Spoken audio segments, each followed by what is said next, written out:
Hi friends, कसे आहात सगळे? मी हे जयश्री आणि महा एक्झाम्स यूट्यूब चॅनलवर तुमचं पुन्हा एकदा खूप खूप मनापासून स्वागत. तर फ्रेंड्स, आज आपण सी-टेट आणि टी-ईट या परीक्षेमधील CDP या विषयातील बुद्धी व EQ वरील 2013 ते 2025पर्यंत परीक्षेत आलेल्या प्रश्नोत्तरांचा अभ्यास करणार आहोत. त्याआधी जर चॅनलवर नवीन असेल आणि चॅनलला सबस्क्राईब केलं नसेल तर महा एक्झाम्स यूट्यूब चॅनलला नक्की सबस्क्राईब करा. चला तर मग वळत आपल्याच्या पहिल्या प्रश्नाकडे.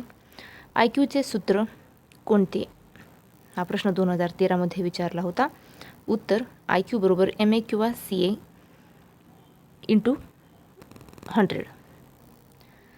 पुढे पाहूया. सर्व बुद्धी चाचण्या एकाच G फॅक्टरवर आधारित आहेत हे कोणी सांगितले? 2014मध्ये प्रश्न विचारला होता. उत्तर आहे चार्ल्स स्पिअरमन.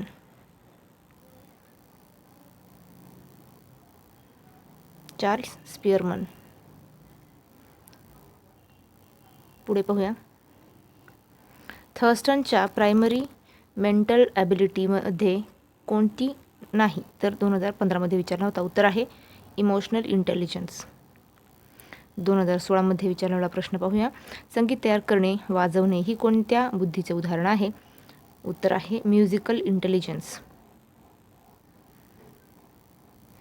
पुढचा प्रश्न पाहूया. हा प्रश्न 2017मध्ये विचारण्यात आलेला होता. वास्तविक जीवनाशी जुळवून घेणे ही बुद्धी कोणत्या सिद्धांतात येते? उत्तर आहे स्टर्नबर्गचा कॉन्टेक्स्च्युअल किंवा प्रॅक्टिकल इंटेलिजन्स. कॉन्टेक्स्च्युअल किंवा प्रॅक्टिकल इंटेलिजन्स.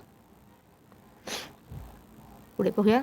2019 पहिली इंटेलिजन्स टेस्ट कोणी तयार केली? अल्फ्रेड बिने यांनी.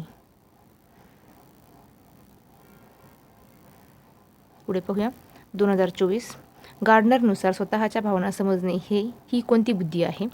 ही आहे इंटरपर्सनल इंटेलिजन्स. 2025 इतरांच्या भावना, हेतू, इच्छा समजून घेण्याची क्षमता म्हणजे इंटरपर्सनल इंटेलिजन्स होय.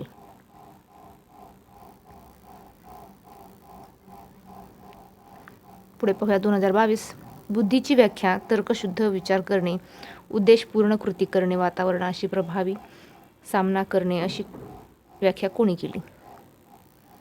उत्तर आहे डेव्हिड वेस्टलर.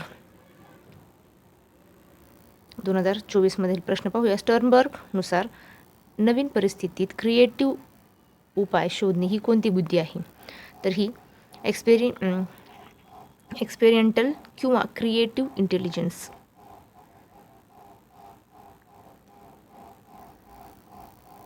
तर फ्रेंड्स, थांबूया इथेच. व्हिडिओ पुढच्या व्हिडिओमध्ये.